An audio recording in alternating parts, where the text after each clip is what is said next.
All right, so we're back at you with some union issues, and we know Arizona is a right-to-work state.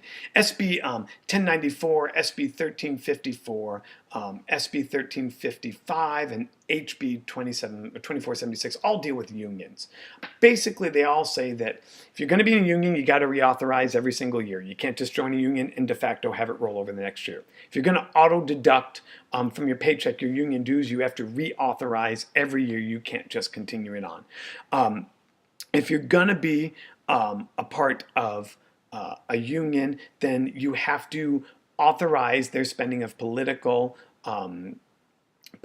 action committee spending monies, and they have to publish it and file taxes on it. So here's basically the whole gist of all this. We don't like unions. And by the way, all of these bills, it should be said, are aimed directly at education. They don't apply to fire unions. They don't apply to police unions. They don't apply to civil service unions. They don't apply to electrical worker unions. They only apply to teachers. They are targeted towards teachers, and they are targeted toward teachers' unions because the weaker the union, the weaker the voice. You could say, well, gosh, you should reauthorize every year to take money out of your account for a union. You should have to reauthorize being a part of a union. I get that. That's a legitimate point.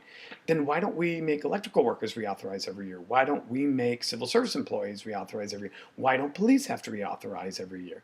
The bottom line is what they're trying to do is hope that, A, by re-examining every year, some of you will just decide, I don't want to do this anymore, and some of you will forget that a teachers union, which already struggles to exist to begin with, when it loses 3 to 5% per annum, after 3 to 4 years, you're talking about 12, 14, 15, 16, 17, 18, 20% that are gone. Now they can actually point and say, look, your enrollment's dropping. You're not speaking for your constituents anymore. They're leaving you in droves and flocks. The thing is, what's good for the goose, good for the gander. I get it. You think you should have to reauthorize being a part of an organization every year. You think you should have to reauthorize how they spend their money, and you think they should have to reauthorize taking money out of your paycheck.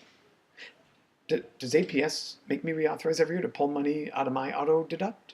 Does my HSA, which pulls out of my paycheck, by the way, do I have to re-enroll for that every year? Do I have to re-enroll for my retirement, my 401k every year? No, the answer is no. If you believe philosophically that you should reauthorize and re-enroll and re-support, then you believe in that for all organizations, not just teachers.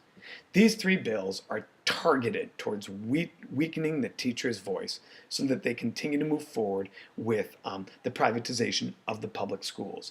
It says quite clearly in the legislation, this is for education unions only.